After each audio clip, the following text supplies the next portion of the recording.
መንፈሳዊ ህይወት እንዴት ይበላሻል? በስመ አብ ወወልድ ወመንፈስ ቅዱስ አሐዱ አምላክ አሜን።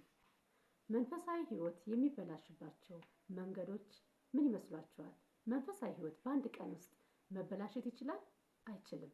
መንፈሳዊ ህይወት በአንድ ቀን ውስጥ ላይ ሳይሆን የሚበላሸው በሂደት ነው። ስሩ ፕሮሰስ ነው እየተበላሸ የሚሄደው። ለምሳሌ ጸሎት የሚያደርስ ከሆነ ጸሎት እንዳያደርስ እንዲያቋርጥ ያደርጋል።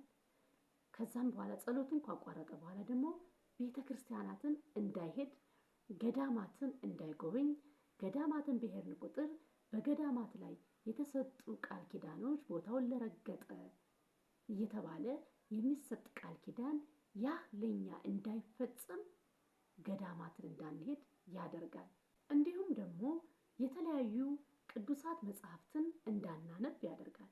መጽሐፍ ቅዱስ ሊሆን ይችላል፣ ገድላት ሊሆን ይችላሉ፣ ታምራት ሊሆን ይችላሉ፣ የጸሎት መጽሐፍታት ሊሆን ይችላሉና የተለያዩ ቅዱሳት መጽሐፍትን ከዚህ በፊት የሚያነብ ከሆነ ወይንም የምታነብ ከሆነ ከቤተ ክርስቲያን እያሸሻት ጸሎቱን እያስራቃት ከዛም ደግሞ ምን ያደርጋል? እነዚህ መጽሐፍትን ደግሞ እንዳታነብ ያደርገናል ማለት ነው። ከዛም ደግሞ ኃጢአትን እንድንሰራ ያደርጋል ማለት ነው። ኃጢአትን መደበኛ ተግባራታችን ያደርገዋል ማለት ነው። በተለያዩ ሱሶች እንድንጠመድ ያደርጋል። በሺሻ ሊሆን ይችላል፣ በአረቄ መጠጥ ሊሆን ይችላል፣ በተለያዩ አልኮል መጠጦች ሊሆን ይችላሉ፣ በተለያዩ ድራጎች ሊሆን ይችላሉ። አሸሽ የሚባል አለ፣ ሲጋራ የሚባል አለ።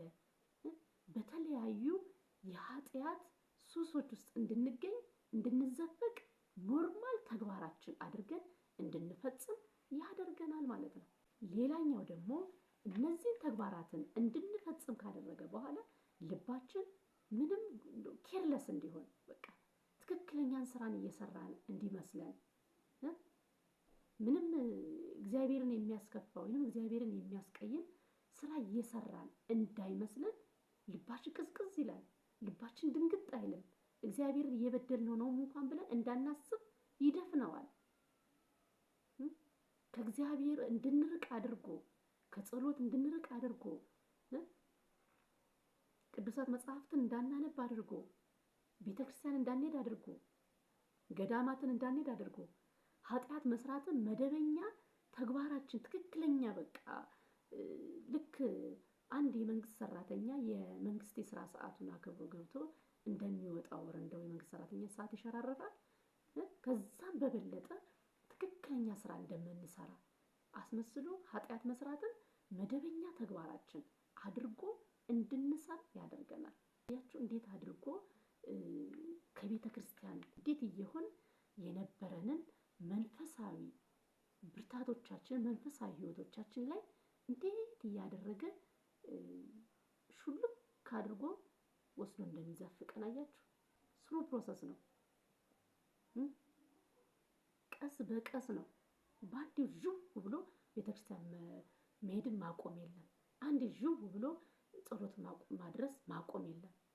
ዛሬ ልረፍ ይላል፣ ነገን ቆይ ነገ አደርሳለሁ ይላል፣ ነገን ጸሎት ያደርሳል፣ ደግሞ ነገ ወዲያ ደግሞ ቆይ ነገ አደርጋለሁ። እንዲህ ያደረገ እያለማመደ ቀስ አድርጎ ያስወጣናል።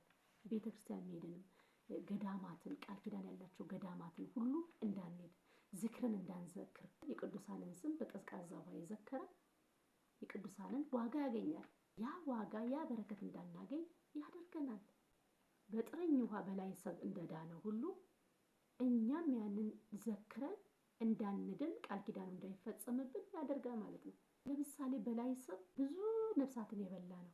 ከዛ ግን አንድ ቁስል ስል ያለ ሰውነቱ ስንጥቅጥቅጥቅ ያለ ስለመቤታችን ብሎ ውሃ ለመነው።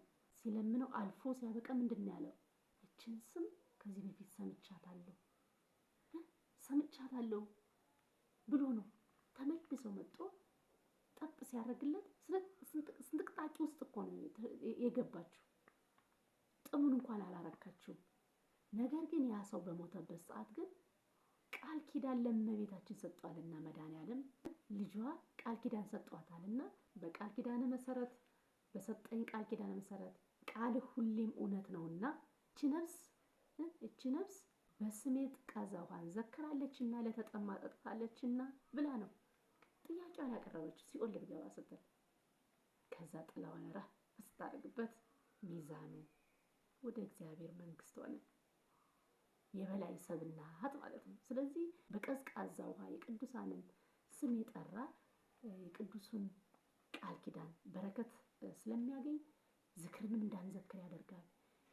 በጥቅል የተቀደሱ ተግባራትን እንዳንሰራ ጠቅልሎ ያስወጣናል ማለት ኃጢአት መደበኛ ስራችን እንዲሆን ያደርጋልና ከእንደዚህ አይነት ምግባር መጠንቀቅ አለብን ማለት ነው። ቀድመን መንፈሳዊ ህይወታችን ከመበላሸቱ በፊት ራሳችንን አጽንተን መሰረታችን አጽንተን መቀመጥ አለብን። በብርታት በጽናት መቀመጥ አለብን ማለት ነው እንጂ መንፈሳዊ ህይወትን በአንዴው አድርጎ አያስወጣንም ማለት ነው። ይህ ቪዲዮ ካስተማራችሁ ላይክ፣ ሼር፣ ሰብስክራይብ አድርጉ። ሀሳባችሁ